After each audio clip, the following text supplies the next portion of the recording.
Innal hamdalillah nahmaduhu wa nasta'inuhu wa nastaghfiruh wa na'udzu billahi min shururi anfusina wa min sayyiati a'malina. May yahdihillahu fala mudilla lahu wa may yudlil fala hadiya lahu. Ashhadu an la ilaha illallah wahdahu la syarika lahu wa ashhadu anna Muhammadan abduhu wa rasuluh. Ya ayyuhalladzina amanu taqullaha haqqa tuqatih wa la tamutunna illa wa antum muslimun. Ya ayyuhan nasu taqu rabbakumul ladzi khalaqakum min nafsin wahidah wa khalaqa minha zawjaha وبث منهما رجالا كثيرا ونساء واتقوا الله الذي تساءلون به والأرحام إن الله كان عليكم رقيبا. يا أيها الذين آمنوا اتقوا الله وقولوا قولا سديدا يصلح لكم أعمالكم ويغفر لكم ذنوبكم ومن يطع الله ورسوله فقد فاز فوزا عظيما. أما بعد فإن أصدق الحديث كتاب الله وخير الهدي هدي محمد صلى الله عليه وعلى آله وسلم وشر الأمور محدثاتها فإن كل محدثة بدعة وكل بدعة ضلالة وكل ضلالة في النار. Jamaah Jumat yang sama berbahagia, alhamdulillahirabbil alamin. Kita memuji dan bersyukur kepada Allah Subhanahu wa taala,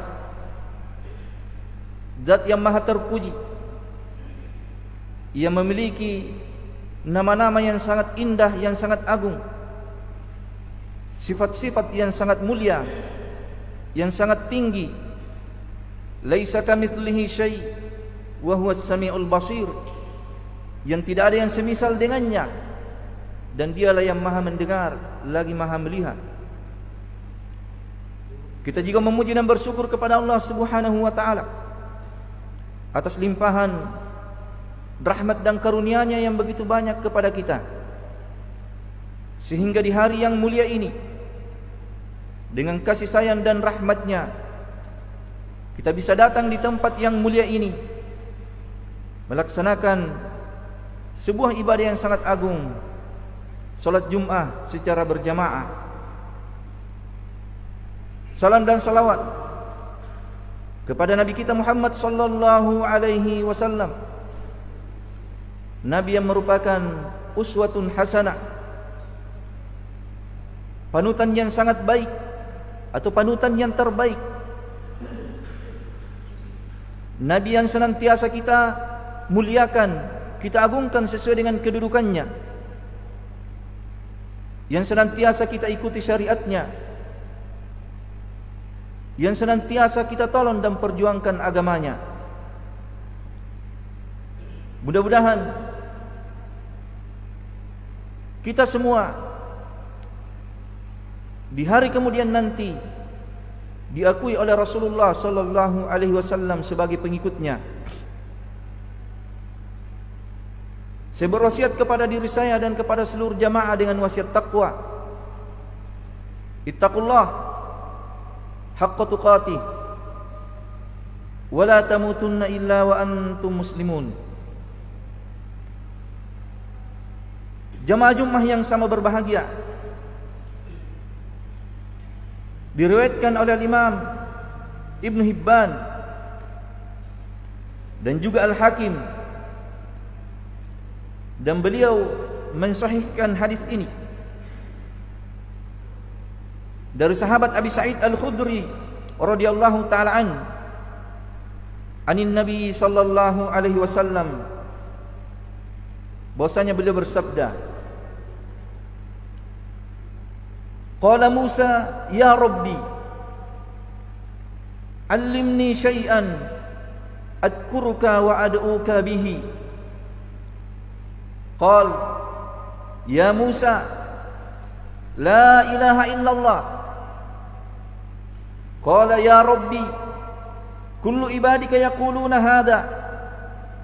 Qala ya Musa, law anna as-samawati as-sab' wa amirahunna ghairi wal ardina as-sab' fi kiffatin wa la ilaha illallah fi kiffatin malat bihinna la ilaha illallah.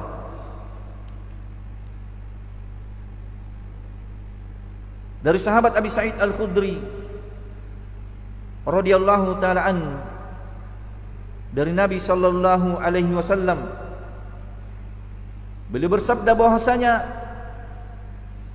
Nabiullah Musa alaihi salatu wassalam itu berkata, meminta kepada Rabb kita Allah subhanahu wa ta'ala. Nabi Musa berkata, wahai Rabbku, alimni syai'a, ajarkan kepadaku sesuatu yang saya berzikir kepadamu dengannya dan saya berdoa kepadamu dengannya. Maka Allah subhanahu wa ta'ala berfirman, berkata kepada Musa, ya Musa, la ilaha illallah. Kalimat la ilaha illallah. Maka Musa pun berkata, wahai Rabbku, sesungguhnya semua hambamu itu mengucapkan kalimat ini. Maka Allah subhanahu wa ta'ala berfirman, seandainya 7 langit dan penghuninya ghairi selainku dan 7 bumi diletakkan dalam satu timbangan, diletakkan dalam satu anak timbangan, dan la ilaha illallah di timbangan yang lainnya, lamalat bihinna la ilaha illallah, sungguh la ilaha illallah akan mengalahkan 7 langit dan 7 bumi. Hadis riwayat Ibn Hibban dan Hakim dan disahihkan oleh Imam Hakim.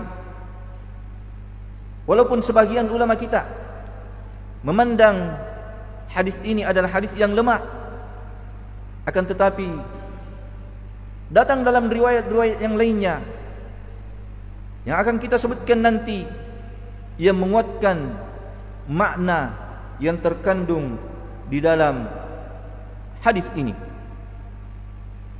Dalam hadis ini menunjukkan betapa besarnya, betapa mulianya, betapa tingginya kedudukan la ilaha illallah, sehingga ketika Nabi Musa alaihi salatu wassalam meminta kepadanya sesuatu, diajarkan kepadanya sesuatu, maka Allah sampaikan, Allah azza wa jalla menyampaikan kepadanya la ilaha illallah. Dan ketika Nabi Musa alaihi salatu wassalam mengatakan bahwa semua hamba mengucapkan kalimat ini, disebutkan oleh ulama kita, bukan berarti bahwa Nabi Musa alaihi salatu wassalam menganggap kalimat ini adalah kalimat yang biasa. Tetapi Nabi Musa menginginkan sesuatu yang dengan sesuatu itu dia dikhususkan dengannya. Dan ketika seseorang dikhususkan dengan sesuatu itu akan menunjukkan keutamaannya. Akan tetapi Allah subhanahu wa ta'ala menyampaikan kepadanya la ilaha illallah. Allah yang maha tahu atas segala sesuatu itu sudah mengetahui bahwa apapun yang disampaikan kepada Musa tidak ada yang bisa sebanding dengan kalimat la ilaha illallah. Maka ini menunjukkan bahwa seutama-utama zikir adalah la ilaha illallah. Kalimat yang paling agung adalah kalimat la ilaha illallah. Dan kalau kita perhatikan dalam riwayat yang mulia ini, kalimat la ilaha illallah adalah kalimat yang sangat berat timbangannya nanti di hari kemudian. Dan juga diriwayatkan oleh Imam Ahmad dari sahabat Abdullah bin Amr bin As radhiyallahu taala an, dari Nabi sallallahu alaihi wasallam, anna Nuhan qala libnihi 'inda mautih, bahwasanya Nabi Nuh alaihi salatu wassalam berkata kepada anak-anaknya menjelang kematiannya, amuruka bila ilaha illallah, saya perintahkan kepada kalian wahai anak-anakku dengan kalimat la ilaha illallah, untuk berpegang teguh dengannya. Fa innas samawati as-sab' wal ardina as-sab' law wudi'at fi kiffatin wa la ilaha illallah fi kiffatin rajahat bihinna la ilaha illallah. Walau anna as-samawati as-sab' wal ardina as-sab' kunna halqatan mubhama laqasamathunna la ilaha illallah. Nuh berpesan kepada anak-anaknya dengan kalimat la ilaha illallah. Beliau berkata, amuruka bila ilaha illallah, saya perintahkan kepada kalian untuk senantiasa berpegang teguh dengan kalimat ini, kalimat la ilaha illallah. Karena sesungguhnya langit yang 7 dan bumi yang 7 jika diletakkan di dalam satu anak timbangan, dan la ilaha illallah anak timbangan yang lainnya, maka la rajahat bihinna la ilaha illallah, la ilaha illallah akan mengalahkan itu semua. Dan seandainya langit yang 7 dan bumi yang 7 dia adalah sebuah lingkaran yang sangat kuat, maka sungguh la ilaha illallah akan menghancurkannya. Dan juga hadis ini diriwayatkan oleh Imam Ahmad dengan sanad yang sahih, dan juga diriwayatkan oleh Imam Tirmidzi wal Hakim wa Ibnu Hibban dari sahabat Abdullah bin Amr bin As radhiyallahu taala anhu marfu'an,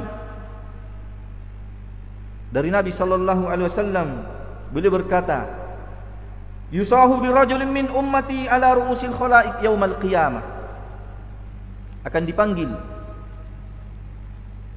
seorang lelaki dari umatku di hadapan seluruh makhluk pada hari kiamat. Kemudian fayunsharu lahu 99 sijillah, kemudian dihamparkan kepadanya, diperlihatkan kepadanya 99 sijillah, lembaran. Kullu sijillin minha maddal basar, setiap lembaran itu panjangnya sejauh mata memandang. Summa yuqal, kemudian dikatakan kepadanya, atunkiru min hadha syai'a. Jadi 99 lembaran tadi itu berisi kesalahan-kesalahan dan dosanya. Kemudian dikatakan kepadanya, atunkiru min hadha syai'a, adakah sesuatu yang kalian ingkari dalam catatan ini? Adzalamaka katabati al-hafidun, apakah tukang catatku telah berbuat zalim kepadamu? Fayaqulu ya Rabbi, kemudian dia berkata, tidak wahai Rabbku. Mereka mengakui kesalahan-kesalahannya, 99 lembar catatan kesalahan, setiap lembarannya sejauh mata memandang panjangnya lembaran tersebut. Fayuqal, kemudian dikatakan kepadanya, afalaka udurun au hasanah, apakah kamu punya alasan tentang dosa tersebut, atau apakah kamu punya kebaikan untuk mengalahkan dosa tersebut? Fayuhabur rajul, akan tetapi laki-laki ini menganggap remeh amalan kebaikannya karena banyaknya dosa dan kesalahan yang telah dia perbuat. Fayaqulu la, maka dia pun berkata, tidak wahai Rabbku, saya tidak punya alasan, saya tidak punya kebaikan. Fayuqalu, kemudian dikatakan kepadanya, bala innalaka indana hasanah, tidak, sesungguhnya kamu punya kebaikan di sisiku. Wa annahu la dzulma lakal yaum, dan sesungguhnya di hari ini tidak ada kedzaliman untukmu, kamu tidak akan dizalimi. Fayukhraju lahu bitaqah fiha asyhadu an la ilaha illallah wa anna muhammadan abduhu wa rasuluh, maka dikeluarkanlah kepadanya bitaqah, satu lembaran kecil. Makanya hadis ini masyhur di kalangan ulama kita dengan nama hadisul bitaqah. Dikeluarkan kepadanya lembaran kecil yang tertulis di dalamnya persaksiannya, asyhadu an la ilaha illallah wa anna muhammadan abduhu wa rasuluh. Fayaqulu ya rabbi, dia pun berkata, wahai Rabbku, ma hadhil bitaqah ma hadhis sijillat. Apa gunanya catatan kecil ini? Satu lembaran catatan kecil dibandingkan dengan 99 lembaran, setiap lembarnya sejauh mata memandang. Fayuqalu innaka la tudlam, maka dikatakan kepadanya, kamu tidak akan pernah didolimi. Fatuda'us sijillat, maka 99 lembar tersebut diletakkan dalam satu anak timbangan, fi kiffah, wal bitaqah fi kiffah, dan catatan kecil tersebut di anak timbangan yang lainnya. Fatasat as-sijillat wa thaqulat al-bitaqah, maka menjadi ringanlah, terlemparlah catatan-catatan 99 catatan tersebut, dan menjadi beratlah catatan bitaqah yang di dalamnya ada persaksian asyhadu an la ilaha illallah wa anna muhammadan rasulullah. Menunjukkan sekali lagi jamaah Jumat yang sama berbahagia, utamanya, mulianya, beratnya nanti timbangannya di hari kemudian, kalimatul la ilaha illallah. Dan di hadis yang lain Rasulullah sallallahu alaihi wasallam menyebutkan, man kana akhiru kalamihi la ilaha illallah dakhala al-jannah. Siapa yang akhir ucapannya adalah la ilaha illallah, maka dia akan masuk ke dalam surga. Dan juga di hadis yang lainnya Rasulullah sallallahu alaihi wasallam menyebutkan, khairud du'a du'a'u yauma arafah wa khairu ma qultu ana wan nabiyyuna min qabli la ilaha illallah wahdahu la syarikalah lahul mulku wa lahul hamdu wa huwa ala kulli syai'in qadir. Sebaik-baik doa adalah doa di hari Arafah, dan sebaik-baik apa yang saya ucapkan, saya, kata Nabi, dan para nabi sebelumku di hari Arafah adalah la ilaha illallah wahdahu la syarikalah lahul mulku wa lahul hamdu wa huwa ala kulli syai'in qadir. Jamaah Jumat yang sama berbahagia, demikianlah besarnya keutamaan kalimatul la ilaha illallah. Akan tetapi ketahuilah bahwasanya la ilaha illallah itu tidak bermanfaat bagi orang yang mengucapkannya, kecuali ketika dia mengucapkannya dia paham terhadap maknanya, dia beramal dengan konsekuensinya, dan dia menjauhkan dirinya, dia selamat dari perkara-perkara yang membatalkan persaksian la ilaha illallah. Dikatakan kepada Al-Hasan Al-Basri rahimahullahu ta'ala, seorang tabi'i jalil, inna unasan yaqulun, sesungguhnya manusia berkata, man qala la ilaha illallah dakhala al-jannah. Siapa yang mengucapkan kalimat la ilaha illallah, dia akan masuk ke dalam surga. Faqal, maka Al-Hasan Al-Basri berkata, man qalaha wa adda haqqaha wa faradaha dakhala al-jannah. Siapa yang mengucapkan kalimat la ilaha illallah dan dia tunaikan hak-haknya, bukan sekedar ucapan, dia tunaikan hak-hak dari la ilaha illallah, dia laksanakan kewajiban-kewajiban yang harus dia lakukan setelah mengucapkan la ilaha illallah, maka dia yang akan masuk ke dalam surga. Dan juga dikatakan kepada Wahab Ibn Munabbi rahimahullahu ta'ala, beliau berkata ketika ada seorang berkata kepadanya, alaysa miftahul jannah la ilaha illallah. Wahai Wahab Ibn Munabbi rahimahullahu ta'ala, bukankah kalimat la ilaha illallah adalah kuncinya surga?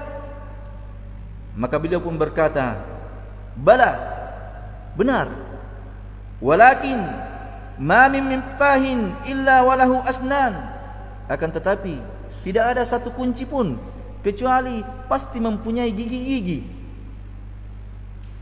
Fa in ji'ta bimiftahin lahu asnan futihalak, maka jika kalian datang nanti di hari kemudian membawa kunci yang mempunyai gigi, maka akan dibukakan bagimu surga. Wa illa, akan tetapi sebaliknya, jika kamu datang nanti di hari kemudian membawa kunci yang tidak mempunyai gigi, maka tidak akan dibukakan untukmu surga. Dan disebutkan oleh ulama kita bahwa gigi-gigi tersebut itulah dari syarat-syarat diterimanya la ilaha illallah. Itulah hak-haknya la ilaha illallah. Itulah kewajiban-kewajibannya la ilaha illallah yang harus ditunaikan oleh orang-orang yang mengucapkannya. Berkata Syekhul Islam Ibn Taimiyah rahimahullahu ta'ala mengomentari hadis yang kita sebutkan tadi, hadis bitaqah, hadis kartu kecil yang seorang lelaki dengan kebaikan la ilaha illallah yang dia bawa mengalahkan semua kesalahan-kesalahannya dalam timbangan. Beliau berkata, tidaklah semua orang yang bersaksi bersyahadat asyhadu an la ilaha illallah wa asyhadu anna muhammadar rasulullah itu mendapatkan balasan seperti laki-laki tadi, seperti ar-rajul dalam hadisul bitaqah. Tidaklah semua orang yang mengucapkan asyhadu an la ilaha illallah wa asyhadu anna muhammadar rasulullah mendapatkan keutamaan itu. Kemudian kata beliau, kenapa? Sebab lelaki tersebut yang mendapatkan keutamaan itu adalah laki-laki yang di dalam hatinya ada nilai tauhid, ada keikhlasan, ada keyakinan tentang kalimatul la ilaha illallah. Adapun orang yang hanya sekedar mengucapkan la ilaha illallah, hanya sekedar bersaksi asyhadu an la ilaha illallah wa asyhadu anna muhammadar rasulullah, tetapi hatinya tidak yakin, hatinya tidak ikhlas di dalam mengucapkannya, maka dia tidak akan mendapatkan keutamaan seperti apa yang didapatkan oleh pemilik bitaqah tadi. Maka di sini memberikan pelajaran kepada kita bahwa la ilaha illallah itu akan bermanfaat ketika kita menunaikan hak-haknya, kita menunaikan kewajiban-kewajibannya, kita menunaikan syarat-syarat yang ada padanya. Berkata Al-Imam Ibnul Qayyim rahimahullahu ta'ala, satu amalan dengan amalan yang lainnya itu berbeda-beda tingkatannya di sisi Allah subhanahu wa ta'ala, bukan dilihat dari bentuk dan jumlahnya, akan tetapi dilihat terhadap apa yang ada di dalam hati orang yang mengamalkannya. Terkadang kata beliau satu amalan sama bentuknya, sama jumlahnya, dilakukan oleh dua orang, sama-sama melakukannya bentuknya, sama-sama jumlahnya, tetapi perbedaannya di sisi Allah subhanahu wa ta'ala di dalam keutamaan seperti perbedaan antara langit dan bumi. Kembali kepada apa yang ada di dalam hatinya, dari keikhlasan, dari tauhid, dari melaksanakan syarat-syarat dari apa yang dia lakukan, termasuk kalimat la ilaha illallah. Bukankah kita telah mengetahui bagaimana orang-orang munafikun, orang-orang yang mempersaksikan syahadat di hadapan Rasulullah sallallahu alaihi wasallam, mereka berkata asyhadu an la ilaha illallah wa asyhadu anna muhammadar rasulullah. Mereka mendirikan salat, mereka juga berpuasa, mereka juga menunaikan zakat, bahkan mereka berjihad, berperang bersama Rasulullah sallallahu alaihi wasallam. Akan tetapi di dalam Al-Qur'an Allah Subhanahu wa taala mengatakan tentang mereka, innal munafiqina fid darkil asfali minan nar. Sesungguhnya orang-orang munafik itu berada di dalam tingkatan paling rendah dalam siksaan api neraka. Padahal dia bersyahadat, dia beribadah, tetapi hatinya kosong dari nilai-nilai tauhid, hatinya kosong dari nilai-nilai keikhlasan. Dia mengucapkan kalimat tauhid, tetapi dia tidak memenuhi syarat-syarat diterimanya kalimat tersebut. Barakallahu li wa lakum fil Qur'anil azim wa nafa'ni wa iyyakum bima fihi minal ayati wad dzikril hakim. Aqulu qawli hadza wastaghfiruh innahu huwal ghafurur rahim.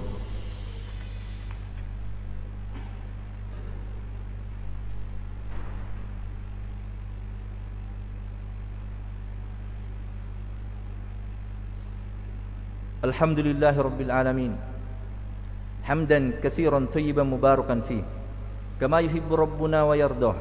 Ashhadu an la ilaha illallah wahdahu la syarika lah, wa ashhadu anna Muhammadan abduhu wa rasuluh, sallallahu alaihi wa ala alihi wa ashabihi wa man tabi'ahum bi ihsanin ila yaumiddin. Amma ba'd. Jamaah Jumat yang sama berbahagia, disebutkan oleh sebahagian ulama kita dengan melihat dalil-dalil yang ada. Secara ringkas kita sebutkan syarat-syarat diterimanya la ilaha illallah. Kapan la ilaha illallah yang kita ucapkan tersebut itu bermanfaat di sisi Allah Subhanahu wa taala nantinya, memberikan manfaat untuk kita di sisi Allah Subhanahu wa taala. Yang pertama, al-ilmu. Ketika mengucapkan kalimat la ilaha illallah, kita harus paham makna yang terkandung di dalamnya. Yang kedua, al-yaqin, yang menafikan tentang keraguan. Kita harus betul-betul yakin terhadap kalimat la ilaha illallah. Yang ketiga, al-ikhlas. Kita harus ikhlas di dalam mengucapkan la ilaha illallah. Kemudian as-sidq, kita juga harus jujur di dalam mengucapkan la ilaha illallah, bukan hanya karena ingin dilihat sama orang dan yang selainnya. Kemudian yang kelima, al-qabul. Kita harus menerima konsekuensi la ilaha illallah. Apa konsekuensinya, apa keharusannya, kita harus terima. Dan yang keenam, al-inqiyad. Kita harus bukan hanya sekedar menerima, kita harus laksanakan di dalam kehidupan kita keharusan dari la ilaha illallah. Dan yang ketujuh, al-mahabbah. Kita harus senantiasa cinta terhadap la ilaha illallah. Mudah-mudahan di kesempatan yang lainnya kita bisa sampaikan dalil-dalil yang menunjukkan tentang syarat-syarat diterimanya la ilaha illallah. Karena sekali lagi jamaah Jumat yang sama berbahagia, kalimat la ilaha illallah yang kita persaksikan itu nanti bisa bermanfaat, bisa menjadi pintu surga, bisa menjadi kunci surga, bisa menjadi sebab masuknya seseorang ke dalam surga, bisa menjadi berat timbangannya, bisa menjadi penghalang dari siksaan api neraka, kalau kita penuhi syarat-syarat yang diinginkan dengan kalimat la ilaha illallah. Innallaha wa malaikatahu yusholluna 'alan nabi ya ayyuhalladzina amanu shallu 'alaihi wa sallimu taslima. Allahumma shalli 'ala Muhammad wa 'ala ali Muhammad kama shallaita 'ala Ibrahim wa 'ala ali Ibrahim innaka Hamidum Majid. Allahumma barik 'ala Muhammad wa 'ala ali Muhammad kama barakta 'ala Ibrahim wa 'ala ali Ibrahim innaka Hamidum Majid. Allahumma rabbana ighfir lana dhunubana wa israfana fi amrina wa tsabbit aqdamana wansurna 'alal qaumil kafirin. Allahumma rabbana ighfir lana wa li ikhwanina alladhina sabaquna bil iman wa la taj'al fi qulubina ghillan lil ladzina amanu rabbana innaka ra'ufur rahim. Allahumma rabbana zalamna anfusana wa illam taghfir lana wa tarhamna lanakunanna minal khasirin. Allahumma la tada' lana dhanban illa ghafartah wa la hamman illa farajtah ولا دينا إلا قضيته ولا حاجة من حوائج الدنيا والآخرة إلا قضيتها برحمتك يا أرحم الراحمين. اللهم ربنا آتنا في الدنيا حسنة وفي الآخرة حسنة وقنا عذاب النار. وصلى الله على نبينا محمد وعلى آله وأصحابه أجمعين وآخر دعوانا أن الحمد لله رب العالمين.